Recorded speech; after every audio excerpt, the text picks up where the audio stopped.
छो तो दोस्तों अज हिन वीडियो में मां तव्हांखे कुछ अड़ियों फ्यूचरिस्टिक कारियूं ॾेखारण वारो आहियां जिन खे हवा में उड़ण लाइ ठाहियो वियो आहे। छो तो शुरू कयूं था हे रोमांचिक सफ़र।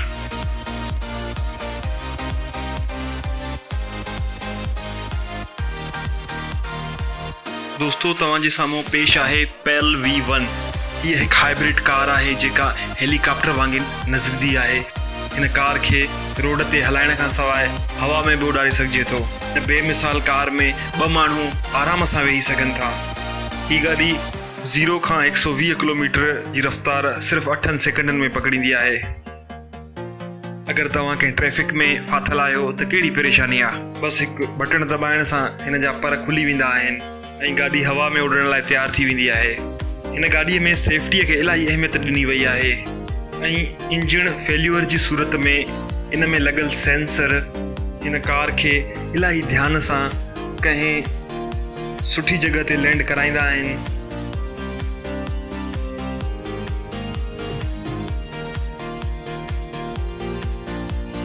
जाते कुछ माण्हू एक अहिड़ी कार जे बारे में तसवुर कंदा आहिनि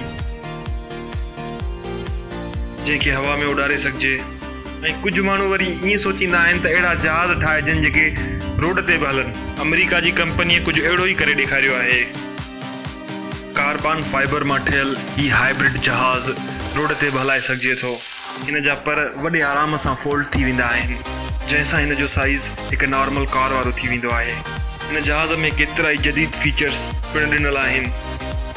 हीअ गाॾी पेट्रोल भी तमाम घट खाईंदी आहे।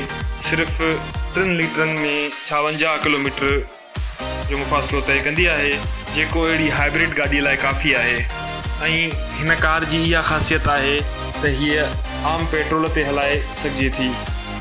मतलब हिन कार हूंदे तव्हांखे महांगे जेट फ्यूल वठण जी ज़रूरत न आहे। हीअ कार आम पेट्रोल ते बि हलंदी आहे।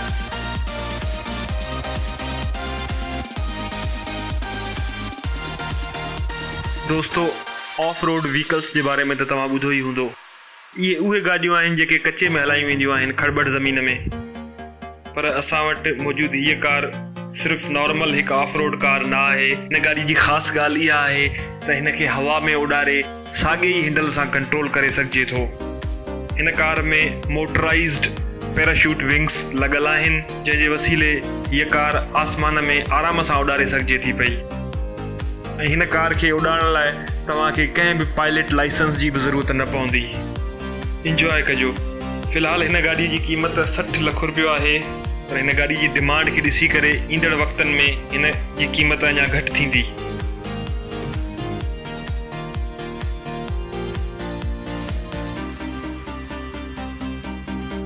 दोस्तों चयो वेंदो आहे त सभिनी खां भली शइ आख़िर जे लाइ रखिजे।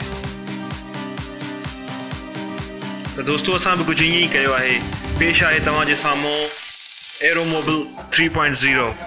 दोस्तों हीअ गाड़ी अॼु ॾींहं ताईं जी जदीद तरीन या स्टाइलिश तरीन गाड़ी हिनखे तव्हां चई सघो था, जेका रोड सां गॾु हवा में बि उड़ारे सघिजे थी।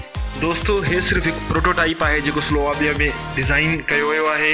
हिन जी जहाज़ जहिड़ी डिज़ाइन जदीद इंटीरियर सां गॾु हीअ गाड़ी कहीं स्पेस शटल का घटि न लॻंदी ऐं पर बंदि थियण महिल हीअ हिकु पोर्श कार वांगुरु नज़र ईंदी आहे। हीअ कार तव्हां न सिर्फ एयरपोर्ट ते पर काथे बि लैंड करे सघो था, भले खणी इहो खड़बड़ रस्तो छो न हुजे।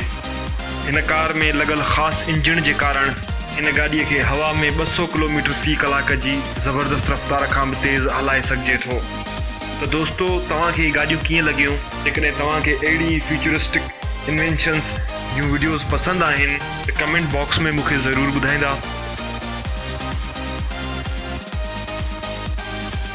असां अहिड़ियूं बहितरीन वीडियोस ईंदड़ मुस्तक़बिल में भी तव्हांजे लाइ आणींदासीं इंशाअल्लाह।